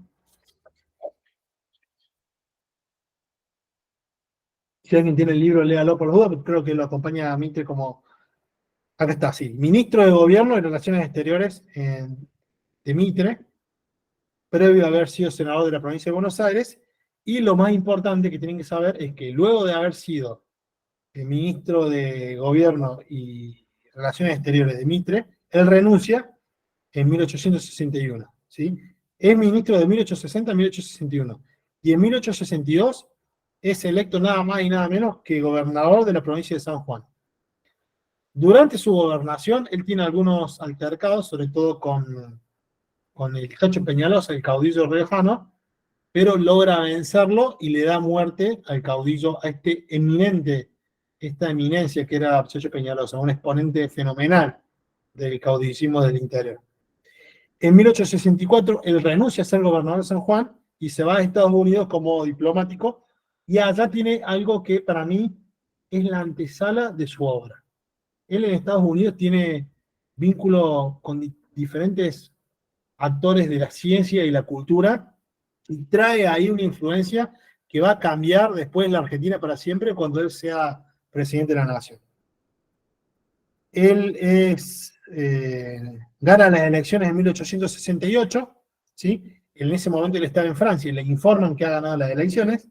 El 20 de agosto de 1868 es recibido con honores en Río de Janeiro cuando venía de regreso, y el 12 de octubre de 1868 asume fehacientemente como presidente de la nación. ¿Qué hay que saber de la obra de Domingo Faustino Sarmiento? Ahora sí, Cristian, si querés pasar a la próxima filmina. Bueno, la obra. Llevó adelante el primer censo en 1869, censo sobre todo basado en la alfabetización, que arrojó que había un 71% de analfabetismo en la Argentina. Como principal obra tuvo la creación de escuelas, creó 8.000 escuelas, no solamente eso, sino que trajo docentes de los Estados Unidos para su plan de alfabetización. Creó la ley de biblioteca, que llevó consigo la creación de más de 140 bibliotecas en la Argentina. Estamos hablando, parece hoy una cuestión menor, pero en ese momento la creación de bibliotecas y escuelas era una gesta revolucionaria. Propuso la aplicación de la ciencia y el conocimiento a la industria, a la producción argentina, que era algo de otra época. Fundó el Observatorio Astronómico en 1871, fundó la Escuela Naval en 1872 y fundó el Banco Nacional en el año 1872. Esta fue la principal obra de Domingo Faustino Sarmiento en cuanto a su gestión de gobierno. Hay algunas cuestiones que anoté acá y se puede estar escapando, voy a leerlo. Estableció la supresión de trabas fiscales para el comercio. Tuvo un lema madre que era educar al soberano. Esa era su principal obsesión, educar al soberano, que el argentino estuviese educado. Ir en contra de ese porcentaje altísimo de analfabetos en la Argentina. Y bueno, básicamente es eso. Hay un texto, si querés podés, Cristian, pasar de filmina. Hay un texto que es muy importante porque establece algunos tips, y es el párrafo que dice: y la ciencia floreció. ¿Sí? Acá voy a hacer una especial hincapié. En el texto ese que dice y la ciencia floreció, que está en la página 106, habla de algunos acontecimientos que si bien no fueron durante la presidencia de Sarmiento, fueron a su pedido o fueron en consecuencia de su labor educativa. Primero vamos a hablar de su injerencia en la Universidad Nacional de Córdoba y en la ciudad de Córdoba. Él trajo acá el Observatorio Astronómico Nacional y a su vez incorporó en la Universidad Nacional de Córdoba lo que se llamó el Centro Educacional de Ciencias. ¿Por qué es muy importante esto? Porque él trajo científicos a ver, lo voy a leer por acá para no equivocarme. A su pedido, en octubre de 1868, el sabio alemán Hermann Burmeister elaboró un informe donde sugería la organización del estudio y la creación de un centro educacional de ciencias en la Universidad Nacional de Córdoba.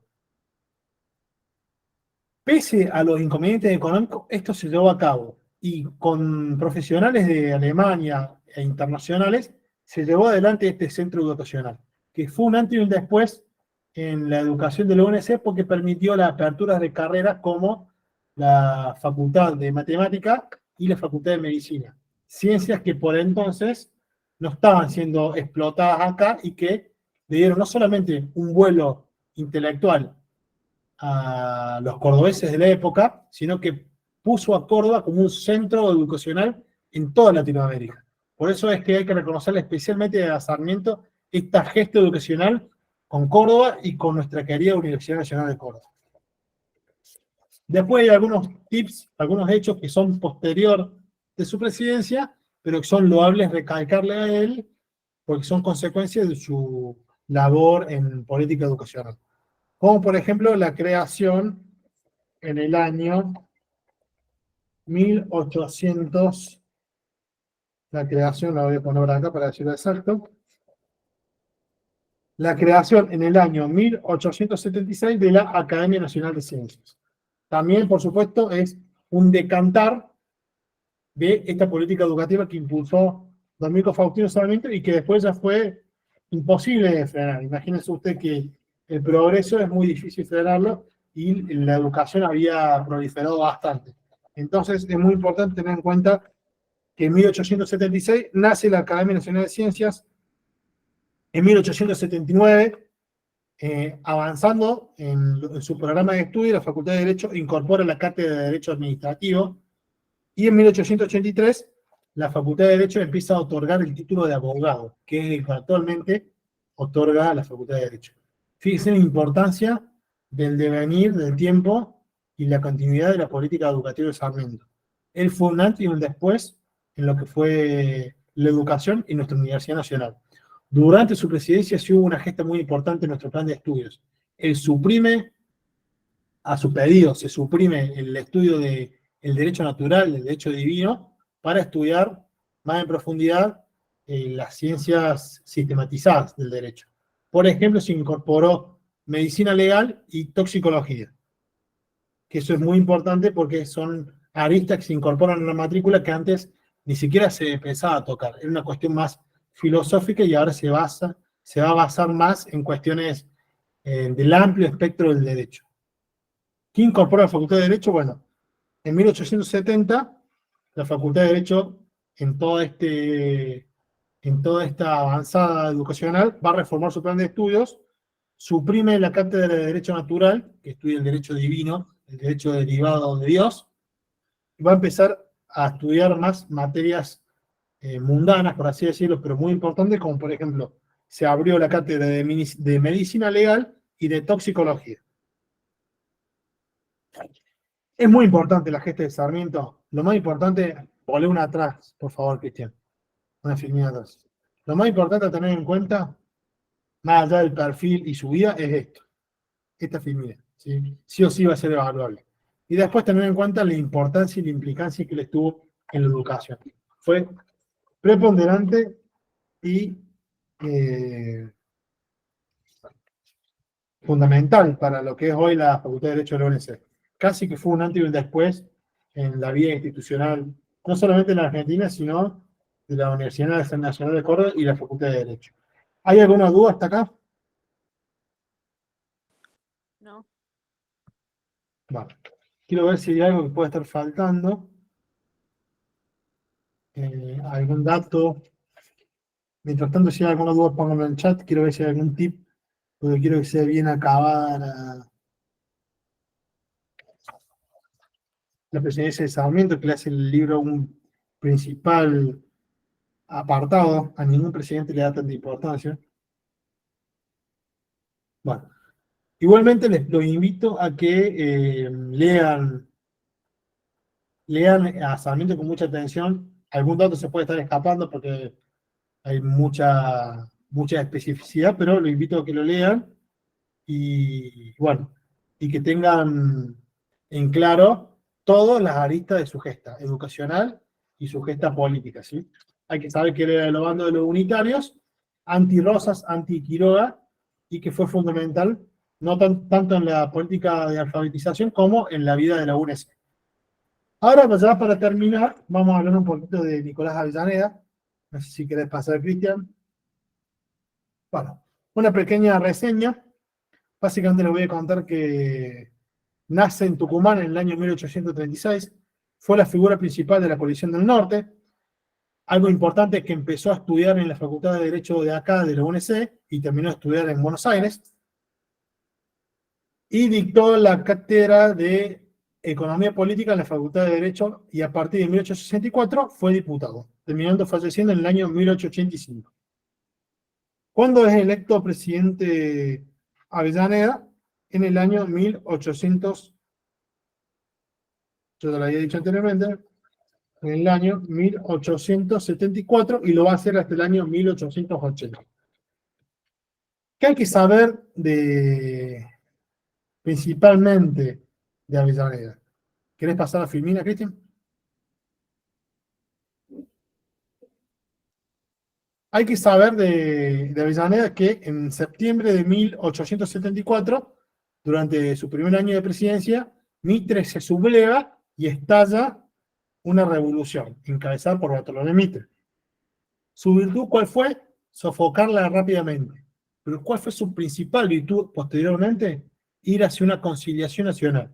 No solamente perdonar, por así dictar una amnistía a quienes habían sublevado, sino que hasta incorporar al gobierno a algunas de aquellas personas que se habían levantado contra él. Eso marcó también un cambio de época, algo muy plausible de su parte, algo que no se venía viendo hasta el momento. Por algo acá vemos que en esta conciliación nacional él dictó la amnistía de los revolucionarios e incorporó al gabinete a dos detractores, dos personas que no pertenecían a su segmento, que era Rufino Alizalde y José María Gutiérrez. Posteriormente, esto sería muy reconocido en la historia de la presidencia del primer ciclo constitucional, ¿sí? Como consecuencia de esta institucionalización, surge el Partido Autonomista Nacional y el Partido Republicano. ¿Por qué surgen estos dos partidos? Estos dos partidos surgen porque cuando él hace la amnistía, incorpora a sus filas a una gran cantidad de referentes políticos, fundando el Partido Autonomista Nacional, que va a ser muy importante en el devenir de la historia. Pero también hubieron quienes no aceptaron este llamado a la conciliación nacional y crearon su propio partido, como fueron Aristóbulo del Valle y Leandro N. Alem, que no aceptaron la amnistía y fundaron el Partido Republicano. Otro tema a tener en cuenta y a reconocerle es que creó una nueva unidad monetaria que fue el peso fuerte. Así se llamaba el peso que acuñó Avellaneda. Hay que saber también y reconocerle que durante su mandato, en mayo de 1873, previo a que él asumiera, estalló en Viena una crisis económica fenomenal que afectó el primer ciclo de su mandato, ¿sí? El primer periodo de su mandato. Una crisis económica que impactó en varias bolsas internacionales y desfavoreció a la Argentina. Pero supo pilotear muy bien la crisis y con algún recorte fiscal logró salir adelante. Es decir, no solamente salió adelante de la sublevación militarista, sino que también en 1874 pudo salir adelante de las consecuencias de la crisis económica que había estallado un año antes, de 1873, en Viena. En síntesis, dice el libro, Avellaneda estuvo comprometido con el proyecto de país que establecía la Constitución de 1853 y su mérito radica en saber instrumentar los medios para ejecutarlo. ¿Cuáles fueron esos medios? Esto de llamar a una amnistía o una conciliación nacional y un gabinete amplio para poder surfear tanto la crisis política de sublevación militarista como la crisis económica en razón de la crisis que había estallado en Viena en el año 1873. Que hay que saber también, en la presidencia de Avellaneda se dio la ley de inmigración que buscaba que vinieran inmigrantes europeos con cierto grado de cultura para poder jerarquizar el sistema productivo argentino, y también se dio una gran integración de las ideas republicanas, que es lo que básicamente le reconoce el libro en su último párrafo. Un presidente republicano y que supo instrumentar los medios para llevar adelante la Constitución de 1853. No sé si alguien tiene alguna duda, alguien me ha dicho alguna consulta que no llegué a leer. Marilina, levantaste la mano, ¿puedes preguntar?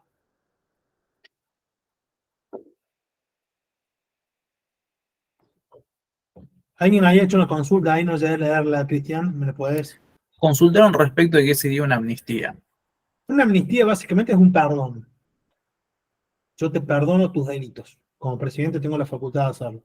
Entonces, al que se había sublevado, había atentado contra la República y contra la nación. Entonces él le dictó una amnistía, le perdonó su delito, no solamente eso, sino que llamó a la conciliación nacional, hasta incorporando al gabinete a aquellos pertenecientes al segmento que se había sublevado. ¿Hay alguna duda o inquietud, estimados? Bueno, los invito a que lean de nuevo el material muchas veces. Esto es una clase, hemos tocado los temas más sensibles, pero hay que afianzarlo. Espero honestamente que les haya servido. Para mí es un honor haber estado. Los invito a que lean el libro, lean el material, pero que también hagan los modelos de parciales. No hay nada que se evalúe en el examen que van a hacer ustedes que no estén en los modelos de parciales. Aprovechen a los chicos de la agrupación, son de verdad muy capaces, muy inteligentes, están todo el tiempo laburando para ustedes. Yo la verdad que me saco sombrero de chico como ustedes, no se ve eso en estos tiempos. Yo a disposición, 100% de cada uno de ustedes. El que tenga alguna consulta o algo que no haya quedado claro, le transmite la duda a la agrupación y los chicos me le tramitarán a mí. Así que yo la verdad que honrado de haber estado acá esta tarde y les deseo a todos que ingresen a la facultad y que la puedan disfrutar. No siendo para más, cedo la palabra a los organizadores. Muchas gracias. Ok.